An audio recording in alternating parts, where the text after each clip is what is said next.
Welcome to this explainer. I am absolutely thrilled to have you here today. Look, if you work with virtualized environments, you know the absolute dread of a user complaining that a critical app is running slow, and you just can't figure out why. Well, today, we're going to tackle that exact problem by demystifying VMware storage and taking a journey right into I/O latency. We're going to decode the specific metrics that usually hold the key to diagnosing those sluggish virtual machines, and I'll walk you through exactly how they work. Here's our roadmap for today.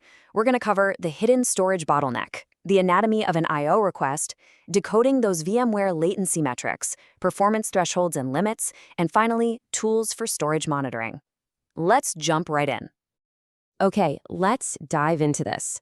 Section 1, the hidden storage bottleneck. So have you ever found yourself playing the role of digital detective? You know the drill. You get a complaint that a critical application is running terribly. You pull up your vSphere monitor tab, check the virtual machine, and, well, CPU usage is super low, readiness is fine, and memory looks completely healthy. You have ample compute resources, yet the virtual machine is just crawling. It's a classic mystery. Why on earth is this happening? The answer? Well, it almost always lies in the storage layer. In virtualized environments, storage is frequently the hidden bottleneck. While CPU and memory metrics are highly visible, they're super straightforward to observe. Storage I/O acts as this invisible enemy. Disk latency, throughput, and IOPS, which, as a reminder, stands for input-output operations per second, require a much deeper dive to diagnose correctly. This is exactly why you can spend hours digging through logs at 3 in the morning and still come up completely empty-handed. When a VM is starved for disk I/O, the entire application suffers, and it literally doesn't matter how much CPU power you throw at it. Moving right along to Section 2, Anatomy of an I/O request. Think of an I/O request kind of like a car going on a daily commute. First, the request leaves the guest operating system inside the VM. That's your car backing out of the driveway and starting the commute. Second, it enters the vSphere VM kernel. Think of this as waiting in line at a toll booth. And finally, it reaches the physical storage array. This is the car accelerating out onto the open physical highway. Keeping that traffic analogy in mind gives us a really core foundational formula for storage performance. The total trip time for our data is fundamentally just the time spent waiting at the toll booth inside the hypervisor, plus the time spent driving on the physical hardware highway. If your total trip is taking way too long, we just need to find out if the delay is at the toll booth or out on the highway. Simple, right? All right, time for Section 3, decoding VMware latency metrics. Let's translate this commute analogy into that classic VMware alphabet soup. First up, we have GAVG, or guest average latency. This is the complete end-to-end commute time for our I/O requests as experienced by the virtual machine itself. Remember our formula from a minute ago? GAVG equals the time spent in the kernel plus the time spent on the physical device. If GAVG is high, your end users are absolutely feeling the pain.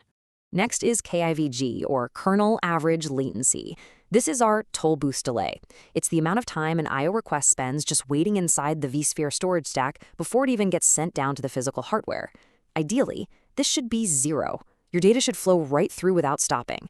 If KIVG is consistently sitting over 2 milliseconds, it strongly indicates you have a performance issue right there inside the host. Now, closely related to KIVG is QAVG, or queue average latency. This represents a specific traffic jam within the kernel. It measures the time an I/O request spends just sitting in a queue because the downstream storage can't handle the load fast enough. Honestly, a high QAVG is very often the direct cause of a high KAVG. And finally, the big one, DAVG, or device average latency. This is the physical highway time. It measures the response time coming directly from your physical hardware. We're talking your host bus adapters, your SAN, your physical disks. For typical workloads, if this number is consistently over 20 to 30 milliseconds, the culprit isn't your hypervisor at all. It's your overwhelmed physical storage. Let's move to and see how this builds in Section 4, performance thresholds and limits. Time to look at some concrete speed limits. Now, what's really interesting here are the guidelines from the Storage Networking Industry Association, or SNIA. They provide excellent practical thresholds for identifying unhealthy storage. If you look at the breakdown, they flag average device latency at 10 to 15 milliseconds and average kernel latency at just 1 to 2 milliseconds. They also point out that an overall response time with a large chunk of I/Os sitting above 10 milliseconds is a massive red flag. We can actually break these rules of thumb down even further for typical non-vSound data stores like ISCSI or Fibre Channel. Acceptable latencies vary depending on whether you're reading or writing data. For read latency, less than 5 milliseconds is great. 5 to 20, that's your warning zone, and anything over 20 milliseconds is critical. Write operations, on the other hand, inherently take a bit longer. Less than 10 milliseconds is good, 10 to 30 is a warning, and over 30 milliseconds is critical. Though keep in mind, if you're running on modern flash-based arrays, you should expect these numbers to be way lower, ideally under 1 to 2 milliseconds for sure.